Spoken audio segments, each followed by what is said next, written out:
Okay, so I joined BT an awfully long time ago, back in 1984. I've done a great variety of different things over that time. I've also spent some time working outside BT. I worked for Accenture at JP Morgan. But even within BT, I've done all sorts of things. I've done international standards, low-level development. I ran the hothouse team for a while, helped to put in place some of the development standards, was one of the instigators of the first professional communities.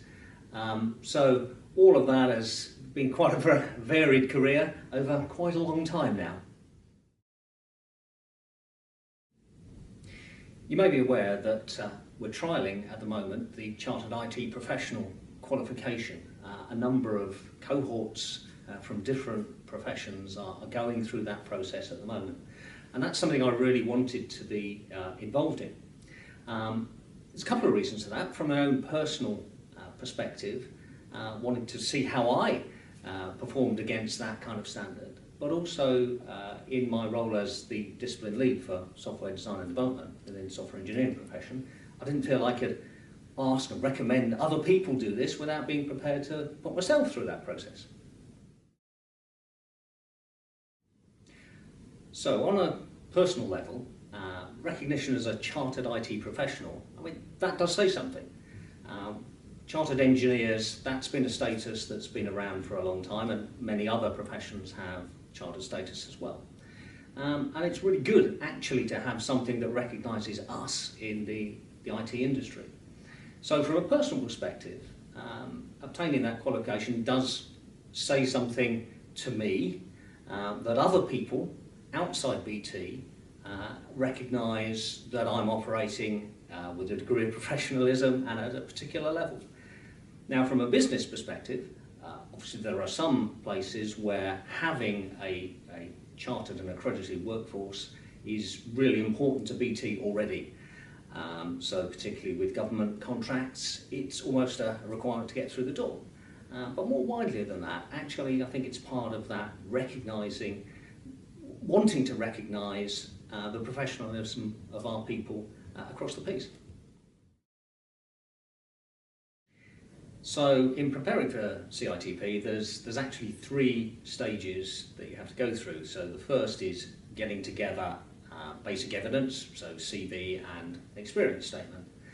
The second stage is what's called the breadth of knowledge test, or the BOK test, which is, as it says, a test of the breadth of your knowledge across IT. So it's not just about software development, it's not just about IT operations, it's about a whole range of things.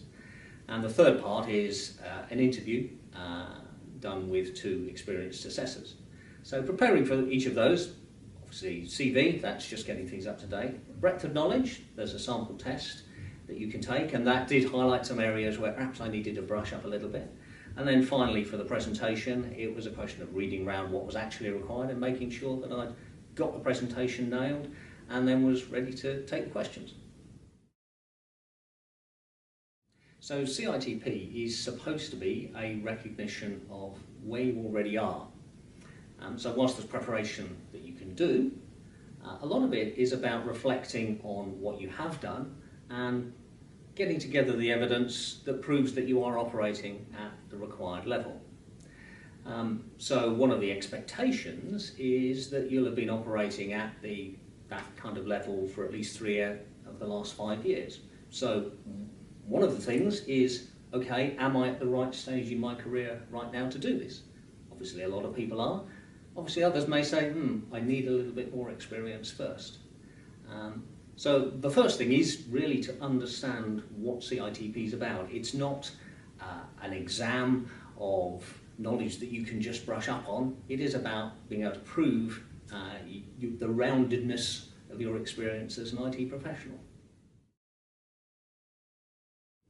If I was honest, when I went into the CITP process, I probably went in with a little bit of scepticism. I wasn't really sure what it's about.